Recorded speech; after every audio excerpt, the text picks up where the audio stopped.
Halo, perkenalkan, nama saya Desi Sulastri. Baiklah, pada video ini saya akan menjelaskan materi tentang hipotesis. Simak video selanjutnya.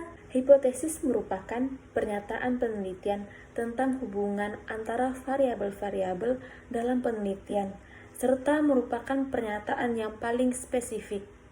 Hipotesis juga merupakan jawaban sementara yang hendak diuji kebenarannya. Tidak semua penelitian memerlukan hipotesis. Penelitian yang bersifat eksploratif dan deskriptif tidak memerlukan hipotesis. Selanjutnya, manfaat hipotesis. Yang pertama, menjelaskan masalah penelitian. Yang kedua, menjelaskan variabel-variabel yang akan diuji. Yang ketiga, pedoman untuk memilih metode analisis data. Yang keempat, dasar untuk membuat kesimpulan penelitian. Dasar merumuskan hipotesis. Yang pertama, berdasarkan pada teori. Yang kedua, berdasarkan penelitian terdahulu. Yang ketiga, berdasarkan penelitian pendahuluan. Yang keempat, berdasarkan akal sehat peneliti. Selanjutnya, saya akan menjelaskan karakteristik hipotesis.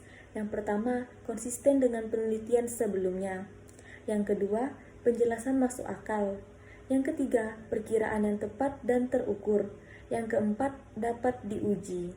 Selanjutnya, konsep dasar perumusan hipotesis. Nah, pada konsep dasar perumusan hipotesis ini ada 6 langkah. Langkah yang pertama, sumber masalah. Sumber masalah ini dapat dilihat dari kehidupan sehari-hari maupun teoritis. Langkah yang kedua, menentukan teori. Teori tersebut dapat dilihat dari penelitian terdahulu maupun penelitian pendahuluan akal sehat.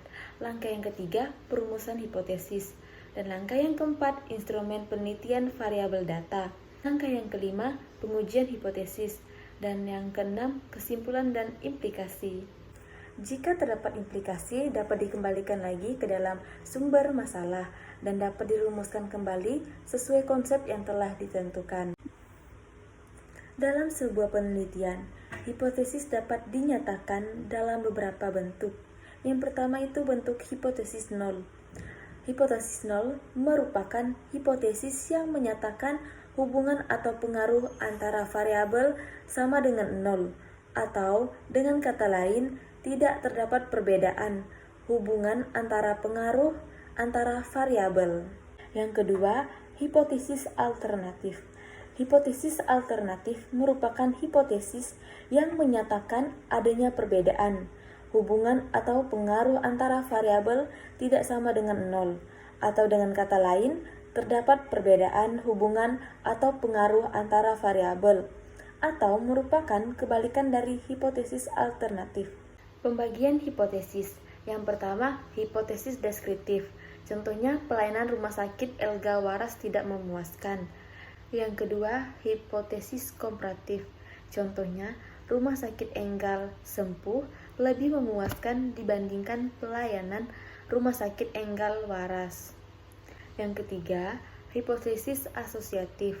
Contohnya, semangat kerja karyawan berpengaruh positif terhadap produktivitas karyawan. Ciri-ciri hipotesis yang baik dibagi menjadi 3. Yang pertama, dinyatakan dalam kalimat tegas. Contohnya, upaya memiliki pengaruh yang berarti terhadap produktivitas karyawan. Jelas. Ciri-ciri yang kedua, dapat diuji secara alamiah. Contohnya, upaya memiliki pengaruh yang berarti terhadap produktivitas karyawan atau dapat diuji. Contoh yang kedua, batu yang belum pernah terlihat oleh mata manusia dapat berkembang biak, atau pada hipotesis ini tidak dapat dibuktikan karena kita tidak dapat mengumpulkan data tentang batu yang belum terlihat manusia. Ciri-ciri yang ketiga, dasar dalam merumuskan hipotesis kuat. Contohnya, harga barang berpengaruh negatif terhadap permintaan atau memiliki dasar yang kuat teori permintaan dan penawaran.